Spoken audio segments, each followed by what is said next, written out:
Welcome to Two Therapists Talking. The hope for this podcast is to talk about important issues related to couples and individuals who are struggling in their lives with many different issues. I'm David Thompson, a marriage and family therapist. And I'm Sherie Christensen, marriage and family therapist. Please join us as we explore these issues together, and we hope you will learn and be enlightened along the way.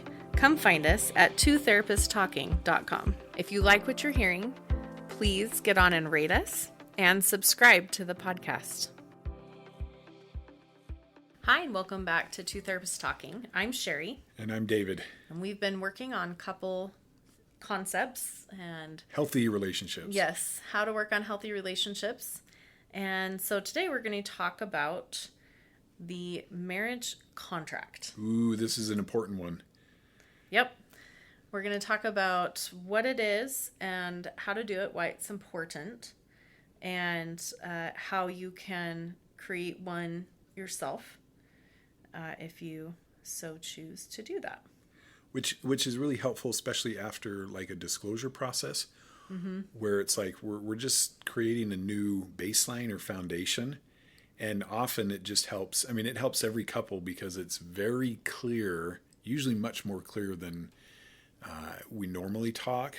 Yes. Like, you know, we've talked about love language. It's kind of like love languages. What is meaningful to your partner for how they feel loved or what builds trust? And so essentially the marriage contract is, this is what works for me with love. This is what works for me with trust. Let's talk about it. Let's have clarity, answer questions. And if we both feel heard and understood, like literally sign it. And it is a contract that then you can use moving forward to say, hey, remember we talked about this.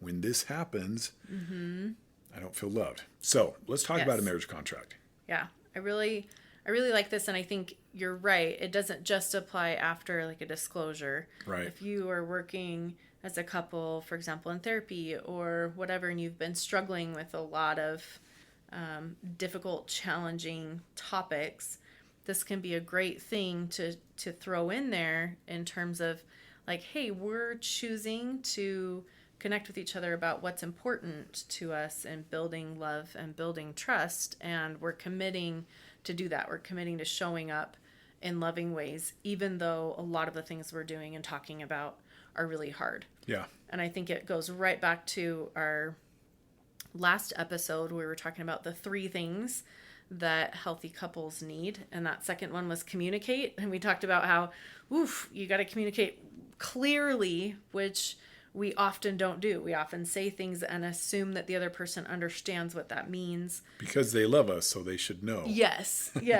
Or maybe we've mentioned it one time or, whatever. And we aren't being very clear and very specific. And so that's the thing that I think is great about this marriage contract is we're actually going to go in a very specific way through how we feel loved and trusted, what builds trust in the relationship that the other person can do. So it's extremely clear and it just provides that really great foundation, like David was saying.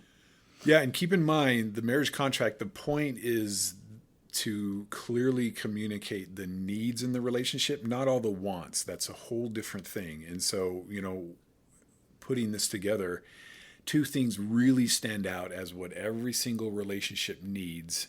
But there are a lot of wants. So this is not a wants contract. Yes. Hopefully you're talking about things that you want, things that you desire, but they're not deal breakers. But by and large, love and trust are deal breakers. And we know how important trust is. Trust is definitely a deal breaker. Right. But love is very important too. And so, the marriage contract is about needs. It's almost like you start here and then certainly you can add lots of other, this would be great if, or I love it when. And that's great. But in terms of the contract, this is just, I've got to have baseline, foundational Yep. stuff. So as you go through this, you will have the opportunity to talk about the things that you need. Again, I like that clarification in the areas of love and trust. And then you'll talk about it. The 2 of you can talk about, okay, well, what does that mean? And let me get clarity around that. Does it mean this or does it mean that? And you have the opportunity to discuss it, to refine it, to negotiate those things, to accept, reject. Yeah. Just like any contract. To do that. And as you then take the flip side and the other person is sharing their stuff, again, the same process will happen. Yeah. And the idea is to get to a consensus of what we feel like, yes, this is what I need, this is what you need, which can be different things. Right. And this is what how we're willing to show up for each other in the relationship. Yes. It doesn't mean you're going to be perfect 100% of the time. But it does mean that you're going to lean into really trying to show up in those ways, and it's something that they can point to and say, hey, like, it doesn't really feel to me like you're doing this right now that I'm needing. Right, which is the point of the contract, is now you know, and you're agreeing to do your best to show up for your partner and respond well. Not perfectly, like Sherry's saying. This isn't about like, oh, now I know, and we're never going to have any issues again. This is just you're committing. Or you're not going to hold it over your partner's head if they don't show up perfectly. Right.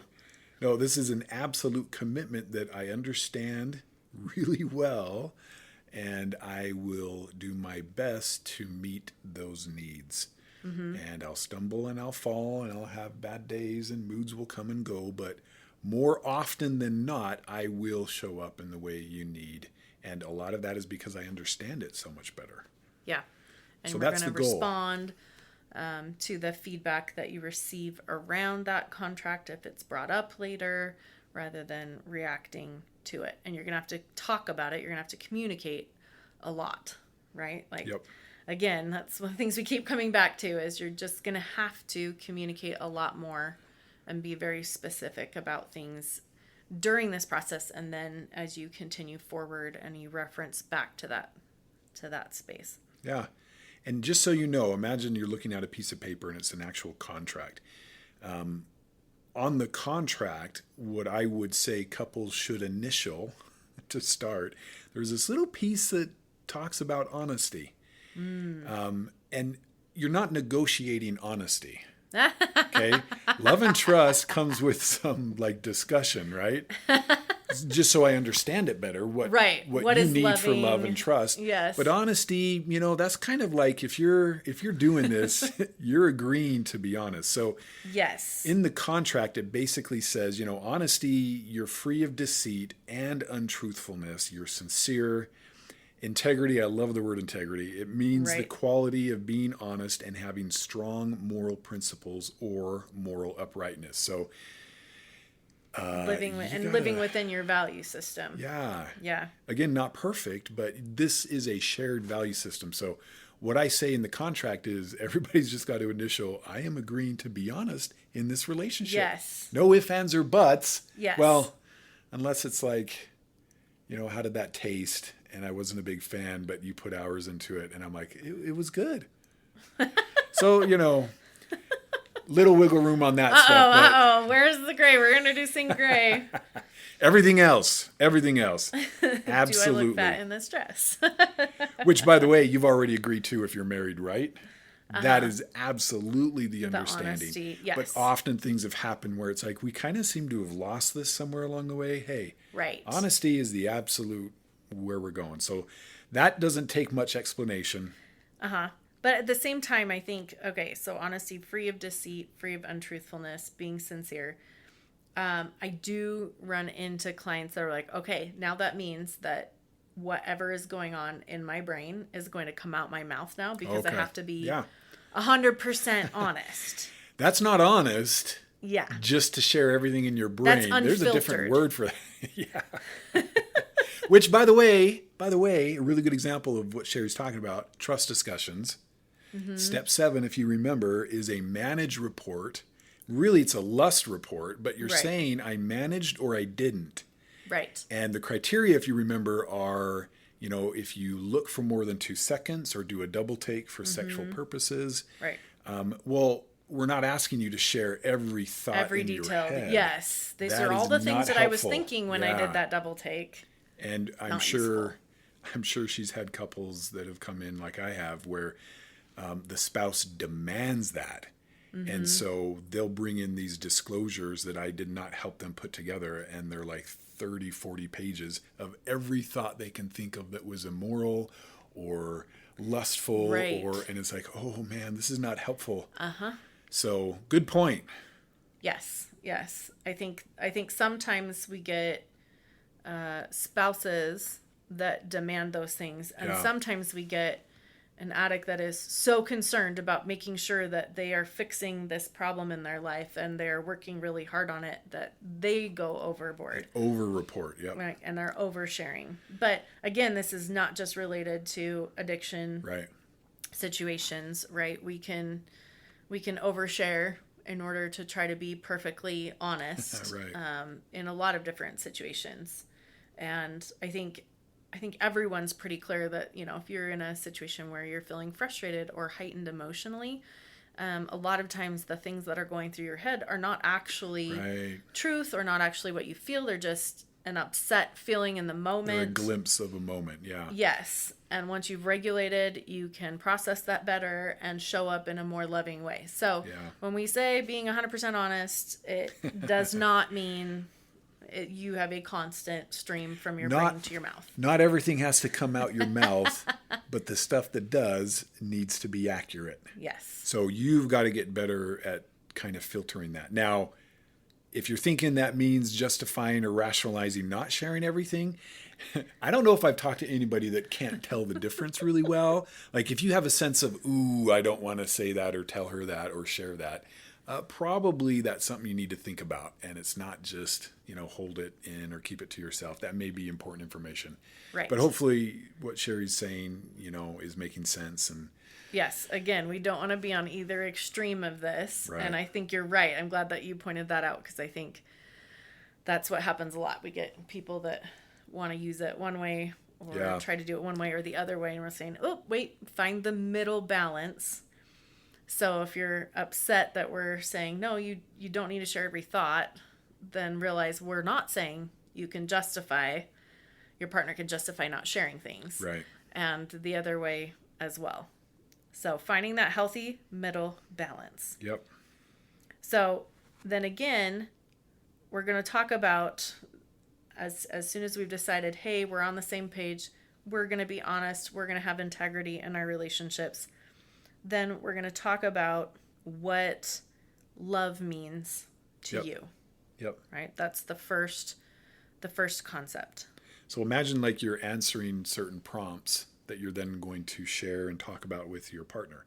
Right. And that would be the first one. What does love mean to you? So it's important for both of you to discuss or to come up with those things. And it's not these are concrete things we're looking for. Right. Not just like a feeling in my heart. Like, what is it? Like, how would you know? Like, what would your partner be doing to demonstrate that you would know, oh, my partner loves me because what are you seeing them doing? Or when you say, oh, my partner doesn't love me in this moment, what are you not seeing? They don't love me. Okay, tell me more about that. Like, right. What does that mean to you? They don't love you. So what does love mean to you is relative, and that's why the contract needs to cover what Sherry's talking about. Yes. So how does your partner show up? What attitudes, what words, what behaviors? And by the way, examples are great. Yes, I tell super couples, helpful. put examples in here. Like when you said this, I love that. Yes. You love that because then I feel important to you. Then I feel like you're thinking about me when you don't have to. Oh, it just makes me feel so good. Okay, well, that's clear. I can understand that. And the other lovely thing about doing those and using those examples is how do you feel when someone's like, oh my goodness, I just loved it when you did this and this and this, right? It makes you feel good, which is another great thing about this because one of the things we're going to talk about as well is maybe some things that they're doing that aren't loving, right? Yep. So being able to start with this space of, oh, here are the things that you're doing that I just really love it. Yeah. Because it really makes me feel important and considered and seen and wanted. It's a good place to start. It is. Just like our companionship inventory we've talked about once a week, start with good things. Yes. It's a lot easier. Yep. So, like I just mentioned, you're going to talk first about how does your partner show up in love, and then, and with those specific examples, the attitudes, words, and behaviors, like David was saying, and then you're going to also talk about how does your partner not show up in love, again, with some of those examples and attitudes, words, and behaviors, being able not to explain yeah, where you're coming from. Right? Because again, because it is subjective to each individual person, for one person, it may not be a big deal if if their partner is sitting down in front of the TV when they come home and is like, hey,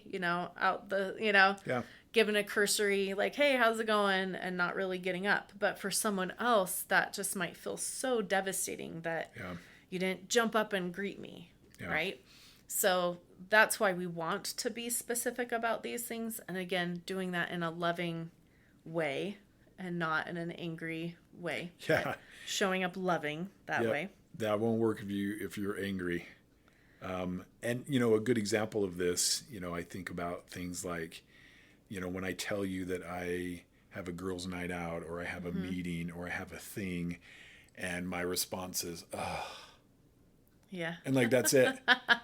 It'd be one thing to do that and then come around and say, well, you're so dependable, or do you enjoy it? Probably making a difference or something supportive, anything. But if it's just oh man, how long is it? Then it's like, well, just so you know, don't feel very important to you when this is your reaction to this thing. Right. And I'm like, oh yeah, I guess I never really, that isn't very supportive. So these examples are just meant for clarity, not to become kind of here's everything wrong with you. Yes. Because look, you're both going to be doing this and you're both taking turns sharing these kinds of things, which is why examples are going to be really helpful. Mm-hmm. So once you've done that with love, then we're going to do the same thing with trust. What does trust mean to you? And I think it's important, we've talked about this before, to recognize that trust covers a lot of different areas and a lot of different topics. Yeah. So you can trust someone in one way and not trust them in another way. Levels of trust sounds Levels of trust. Yep. We've talked about this. Yep. So make sure that you're considering that as you're thinking about what trust means to you and how your partner shows they can be trusted, the things that they do. Yep. Look at these different angles and areas of your life and pull from all of those so that you have a well-rounded view of what trust means and how they are showing up, and then also ways that they're not showing up and can do a little bit better. Yes, which again can be kind of painful to hear and go through, but important, because remember, without this foundation, it can get pretty complicated or confusing. And so we just want to start fresh sometimes. Yep. Yeah. And I think the last thing that goes with that is the kind of the question, what are some important expectations that you have that aren't being met? Yeah. And just being aware and having an opportunity to talk about expectations, because, man, there are a lot of ways that sometimes we show up in a relationship with these expectations and then they're not met, and then we're upset, and the other person didn't even know it was a thing that that you had decided that they were going to do for you, or ways that they were going to show up. So making sure you're thinking through. So again, these are things to think about ahead of time for both of you to do on your own. Which is what we recommend, is you think about these ahead of time, and when you feel ready, both of you, that's when you're going to come together and start to talk about it. Right. Then you can talk about it. You can review them, you can discuss them, you can make sure you have clarity, and then when you both can agree on the specific things that, and again, these can be totally different between the two of you, that you're going to do in ways that you're going to show up in each other's lives and are going to work toward being more loving and trustworthy and showing up that way, then you can sign what you have. Yeah, which is actually very powerful. Yes, it's People amazing. Take it seriously a lot more when you sign. Yeah. And just remember, you sign it, and that basically also means, you're committing to be patient, that the goal is progress, not perfection. And Right. so we all need time to improve.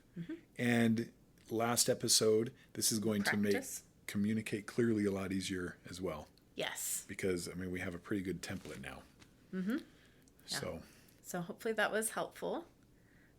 And create your own relationship marriage contract. It's good stuff. It can really help you both understand each other better and be able to show up better in the ways that each other needs. Yep. Thank you for joining us. See you next time. Thank you for listening to Two Therapists Talking. We look forward to sharing more conversations with you.